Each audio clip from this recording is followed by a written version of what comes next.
Hey, if you have any questions about the nuclear option and how and what it is and how it's been used, and only one time it's been used by the Democrats, considered first by Republicans during the Bush administration. They opted not to do it because it went against the founders and the Constitution. But guess what? The measly Democrats went ahead and did it. Harry Reid and his ilk. So this will tell you real quick. Of course, you know how I feel. But this is a good, honest report on exactly what it is. And I kind of follow this stuff, and it helped me. So watch this. It's really interesting. It's only a couple minutes, so please watch it. Thank you.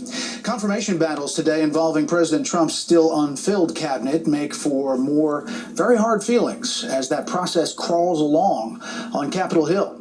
Chief Congressional Correspondent Mike Emanuel is live on the Hill with the very latest tonight. Good evening, Mike. Brett, good evening. Democrats try to put the brakes on confirmation of more members of the Trump cabinet, and it clearly aggravated some of their GOP colleagues.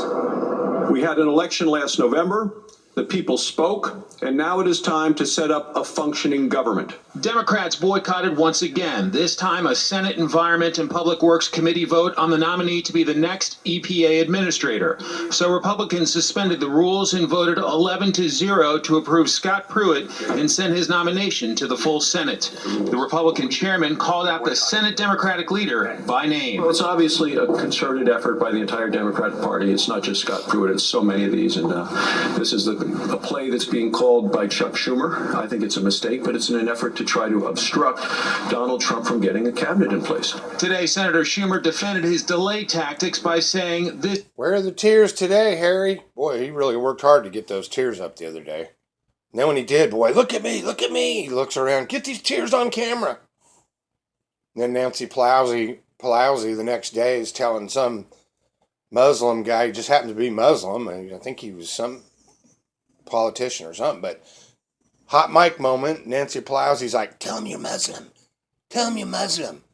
So if y'all don't think that they're just using you people, This isn't a normal cabinet. If they prove unfit for the austere and powerful roles they're about to take up, it's our responsibility as senators who advise and consent to reject the nomination. Democrats did show up for the vote on Congressman Mick Mulvaney's nomination to lead the Office of Management and Budget to oppose him. The vote was 12-11 along party lines, and Mulvaney will go to the full Senate for a confirmation vote.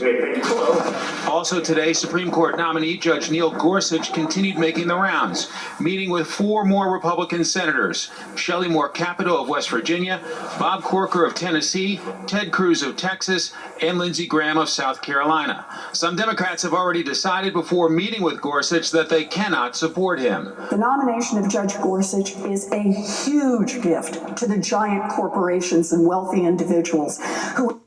This hack here claimed that she was Native American and lied about it. How does she get away with that? Just curious. have stolen a Supreme Court seat. After Cruz met with Gorsuch, he made the case why Democrats should vote for the judge. My hope is that my Democratic colleagues will put aside the partisan anger of their base and instead vote to confirm a good man, a good judge, and a worthy successor to Justice Scalia. Hey, Cruz got his ass wiped by Trump and others, but mainly Trump, and look at him. He knows how to be a good politician. But he's doing the people's work. And by not showing up, these Democrats are not doing the people's work. If the people like it, then that's just a sad commentary for the Democratic side. And both sides. Okay? It happens every time, but not like this. Not where you just don't show up at all. That is just a bunch of little babies saying, I'm going to take my ball and go home. Judge Gorsuch avoided questions from Fox News about how he could win over Democrats. No surprise, he's saving his talking for behind closed doors, one-on-one with senators. Brett? Mike Emanuel live on the Hill. Mike, thank you. You have heard a lot in the last few days about the so-called nuclear option under consideration in the U.S. Senate as a way to get the president's Supreme Court nominee confirmed. Some call it the thermonuclear option. But what exactly does that mean? Chief Washington correspondent James Rosen explains tonight. The year was 2005, when Katrina rained down from the sky and Mariah ruled the airwaves. That May, President George W. Bush grew so frustrated over Senate Democrats blocking his nominees for federal courts that the majority Republicans weighed whether to change Senate protocol, so such nominees would only need a simple majority of 51 votes, not a supermajority of 60, to advance toward confirmation. Senator Trent Lott dubbed this the nuclear option because stripping the minority of its ability to filibuster or debate endlessly until 60 votes can be mustered to choke off the debate, a tactic known as invoking cloture, was seen as blowing up the genius design of the framers. The Democrats howled. If Republicans roll back our rights in this chamber, there will be no check on their power. And I pray God when the Democrats take back control, we don't make the kind of naked power grab you are doing. I urge all of us to think not just about winning every debate, but about protecting free and democratic debate. A compromise was reached and procedures stayed the same. Fast forward 8 years to 2013 when Blurred Lines was a hit and Barack Obama was president. He too grew frustrated with the minority blocking his lower court nominees. So Democratic Majority Leader Harry Reid used the nuclear option, ending nearly 225 years of precedent to allow lower court judges to advance with only 51 votes. Boom. There it is. If you have any brain, I'm sorry to sound like this, but it never was used until Harry Reid did it. Thank you.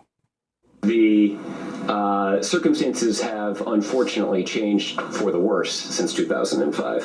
Fast forward to Wednesday. If we end up with that gridlock, I would say, if you can, Mitch, go nuclear. Hell yeah. I mean, it'd be stupid. I hope they don't. But, they opened this box in 2013. The Democrats did. But we need to get back to the Constitution. And Trump saying that, just tell him, hey, go for it. He wants what he wants. I'm talking, let's talk Constitution. Forget President Trump, forget everybody else. We need to get back to the Constitution or we're done. Republicans say they hope they won't have to go nuclear, but are clearly threatening to change procedures the same way the Democrats did 4 years ago, so Supreme Court nominees can advance on 51 votes. And once again, Democrats are urging Republicans to take their finger off the button. If you don't have that atmosphere, and if you basically break down that, then you basically have disintegrated what we are as the Senate. If Democrats hold their artillery fire for a SCOTUS nominee whose accession to the court would more dramatically alter its composition than Judge Gorsuch's would, then the Republicans will likely hold off on thermonuclear conflict until the next epic showdown. Brett. That's about it. So if you're ever curious about the nuclear option, you heard the term and all that. Certainly, I'm sure Bush will be blamed. Anybody but Obama and Reid and Plowsy, the ones that actually did it. We need to get back to the Constitution. It's as easy as that, people. Or we're nothing. James, thank you. So what do you think? Do you think it's not a living document? The Constitution is not a living document. If you got this far, I sure appreciate it.